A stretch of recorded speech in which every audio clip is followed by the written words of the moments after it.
Budget मतलब CNBC आवाज एक बार फिर साबित हुई बात। YouTube पर 5 लाख दर्शक आवाज के साथ अपने प्रतिद्वंदी से डबल से भी ज्यादा। सिर्फ बिजनेस चैनलों में नहीं, बजट की हो बात तो देश के सभी न्यूज चैनलों में सबसे आगे सीएनबीसी आवाज। भाई साहब, सभी दर्शक गण को तहे दिल से शुक्रिया सीएनबीसी आवाज की उस प्रेजेंटेशन और टीम्स के एफर्ट को सराहने के लिए। और एडिटर साहब, आपको heartiest congratulations. Ashish good morning, Viru good morning. देखिए, एक कहते हैं ना कि captain is as good as its team. तो ये जैसा आपने बोला कि मैं बहुत खुश था सैटरडे को, सच बताऊं तो। और सैटरडे को हल्की सी भी थकान महसूस नहीं हुई, क्योंकि नंबर्स ने जो हमारा मूड सुधारा ना। और एक चीज़ मैं कहूँगा आशीष कि मुझे फीलिंग आ रही थी। देखिए, मुझे मतलब हमारा प्रोडक्ट बहुत अच्छा है। मुझे हमेशा ये बात लगती है कि हमारा प्रोडक्ट बहुत अच्छा है। और ये जो YouTube के आंकड़े हैं, इनमें सबसे अच्छी चीज़ पता है क्या है?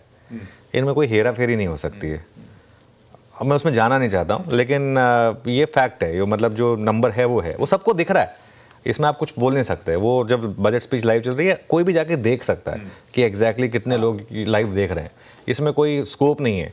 अब जो कई बार जो वीकली रेटिंग्स वगैरह आती हैं, उनमें काफ़ी चीज़ें होती हैं जिनमें मैं जाना नहीं चाहता हूँ, जो मुझे थोड़ी सी मतलब लगती है कि ठीक नहीं हो रही हैं। लेकिन खैर, वो अलग बात है। लेकिन बजट जो सबसे बड़ा दिन था, उस दिन हम नंबर 1 थे। और आई थिंक ये हमारी एक रिस्पॉन्सिबिलिटी भी थी। थोड़ा सा इसको ज़रा चैनल का लुक थोड़ा नीचे से ज़रा इसको हटा दीजिए, ज़रा वो कट रहा है। तो अब ये एक चीज़ मैं एक्सपेक्ट कर रहा था कि हमारा चैनल वाकई में नंबर 1 होगा, क्योंकि जिस तरीके से हमने कवरेज की थी, जो हमारा पैनल था आशीष, जो हमारा पैनल था ना, वो बेस्ट पैनल था। प्री बजट हो चाहे पोस्ट बजट हो, आप बजट के बाद का पैनल देखिए हमारा, जो इमीडिएटली बजट को एनालाइज कर रहा था। अच्छा, हम ऐसा भी नहीं है कि कोई बहुत ज़्यादा उत्तेजित होकर अच्छा ये खरीद लो, ये बेच लो, उसमें लगे हुए थे। एक बजट था, एक उसकी रिस्पेक्ट थी, उस चीज़ को एनालाइज कर रहे थे। और पूरी टीम को बहुत बहुत धन्यवाद दिल से। बहुत मेहनत की हमारी टीम ने। कैमरा के आगे जो आपको दिख रहा है, कैमरा के पीछे बहुत मेहनत की। हमने छोटा सा मोन्टाज बनवाया था कि कैसे पूरी टीम ने तैयारी की थी। वो सिर्फ एक छोटा सा अंश था। पिछले 1 महीने से पूरी टीम लगी हुई थी, और हर कोई अपनी रिस्पॉन्सिबिलिटी समझकर। और देखिए, बजट वाले दिन क्या होता है ना, कई लोगों की रिस्पॉन्सिबिलिटी शायद आपको कम दिखे, लेकिन ऐसा नहीं है कि उनकी रिस्पॉन्सिबिलिटी नहीं थी। सबको अपनी रिस्पॉन्सिबिलिटी पता थी और सब उसको निभा भी रहे थे। तो मुझे उस चीज़ से खुशी थी। और सबसे ज़्यादा हमारे viewers. At the end of the day ये आपका चैनल है, हम आपके ही हित की बात करते हैं, और हमारी इंटेंट हमेशा यही होती है कि आपके हित की बात हो। तो मुझे अच्छा लगा कि हमारे चैनल के काम को सराहा गया और हम नंबर 1 बने। तो इससे अच्छा क्या हो सकता है। और हम इसको विनम्रता के साथ स्वीकार करेंगे। एरोगेंस नहीं आएगी हमारे अंदर बिल्कुल भी, और कोशिश होगी कि आगे भी नंबर्स इस तरीके से अच्छे बने रहें। बिल्कुल, थैंक यू सो मच आप सबका। खैर, अब आइए आगे बढ़े। आज का सेशन, इंपॉर्टेंट हफ्ता, इंपॉर्टेंट दिन सामने खड़ा हुआ है। बजट का रब ऑफ हो रहा होगा कहीं ना कहीं। तो ऐसे में कैसा मूड माहौल है? बजट तो अब खत्म है, शनिवार को हो गया। आगे कहां नजर रखनी है, क्या क्या इंपॉर्टेंट है, अपफ्रंट पहले ये जानते हैं। कैसा लग रहा है सब कुछ? देखिए, पहली बात, बजट शानदार था। और मैं ये इसलिए नहीं कह रहा हूं क्योंकि मुझे ये बात बोलनी पड़ेगी इसके लिए, ऐसा कुछ नहीं। मैं जेन्युइनली बिलीव करता हूं कि इस बजट में जो 12 लाख वाला नंबर था, that is over above everything else. मैंने एक रील भी बनाई थी कि फाइनेंस मिनिस्टर जी प्लीज़ लोगों का टैक्स कम करिए। 85% इंडियंस 12 लाख से कम कमाते हैं आशीष। 85% इंडियंस के लिए एक अच्छी सौगात दी गई है, बहुत अच्छा था। खैर, उस पर मैं डिटेल में आऊँगा।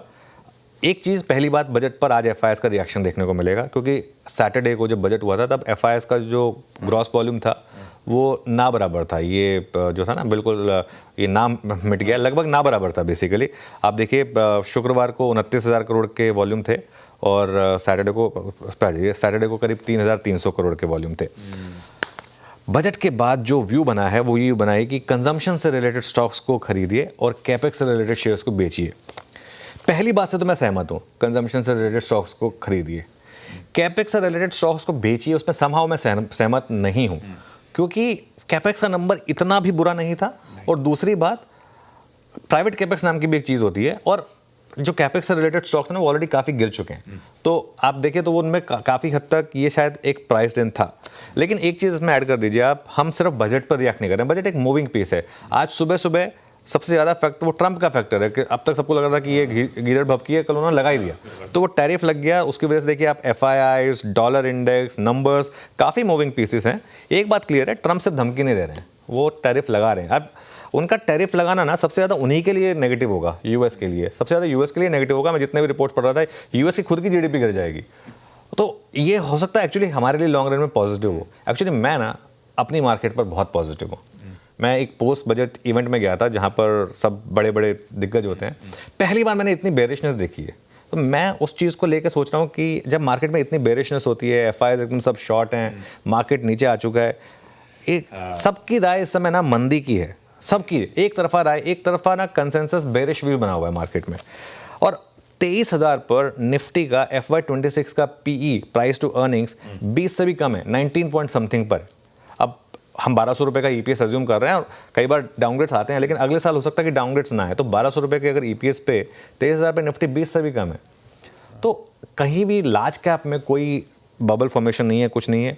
मेरा ये मानना है और मैं पर्सनली भी ये चीज़ करने वाला हूँ, यहाँ से लेके इन्वेस्टर अगर आप हैं तो हर गिरावट में बाय करिए, लेकिन बाइंग करिए सिर्फ अंडर वैल्यूड शेयर्स में। ये साल वैल्यू को बिलोंग करेगा। अब तक हमने मोमेंटम इन्वेस्टिंग में बड़ा पैसा बनाया सबने, अब यहाँ से वैल्यू इन्वेस्टिंग आपको बड़ा पैसा बना के देगी। और काफ़ी महंगे स्टॉक जो ऑलरेडी 30, 40% गिर चुके हैं ना, वो यहाँ से भी आधे हो सकते हैं। तो इस चीज़ का आपको ध्यान रखना है। इस साल आप क्या लेंगे वो मैटर करेगा। पिछले 2 साल आपने कुछ भी लिया है, अब जैसे उस दिन नीलेश भाई कह रहे थे कि घोड़ों की रेस में गधे भी दौड़ रहे थे और घोड़ों को बीट भी कर रहे थे। इस बार घोड़े दौड़ेंगे, अरबी घोड़े जो होते हैं ना एकदम बिल्कुल वो ही दौड़ेंगे और वही इस बार आपको आउट परफॉर्म करके दिखाएंगे। ठीक बात है, बाय करना शुरू करिए। वैल्यू बाजार में नजर आ रही है। कई सारी दिग्गज ब्रोकरेजेस अब कह रही हैं कि लार्ज कैप्स एटलीस्ट बहुत कंफर्टिंग वैल्यूएशंस पे, उनमें अब खरीदारी करने के मौके। तो आप वैल्यू ढूंढिए, अच्छी पेडिग्री के स्टॉक्स ढूंढिए, अरबी घोड़े ढूंढिए, उनमें पैसे के डिप्लॉयमेंट का समय आ गया है। पर अपनी हालात तो नीलेश भाई जैसे ही हैं। उन्होंने आपको पूरे समीकरण समझा दिए थे, हाथ में कुछ पैसा बचा नहीं है, आखिरी 20% भी घरवाली ले गई। तो अब जिनके पास है वो डिप्लॉय करना शुरू करें। खैर, डिटेल में बातचीत होगी। अब ये जो ट्रंप टैरिफ वॉर जो छेड़ चुके हैं, अपने बजट के बाद के समीकरण और अपना फ्रेश अप्रोच इस हफ्ते का और आज के ट्रेडिंग सेशन का। लेकिन शुरुआत सुबह की टॉप हेडलाइंस के साथ। सबसे बड़ा मंच, अनुभवी बजट पैनल और सबसे बड़े एक्सपर्ट्स, पॉलिसीज और आर्थिक नीति की बारीकियां, मार्केट और आप पर क्या होगा इस बजट का असर,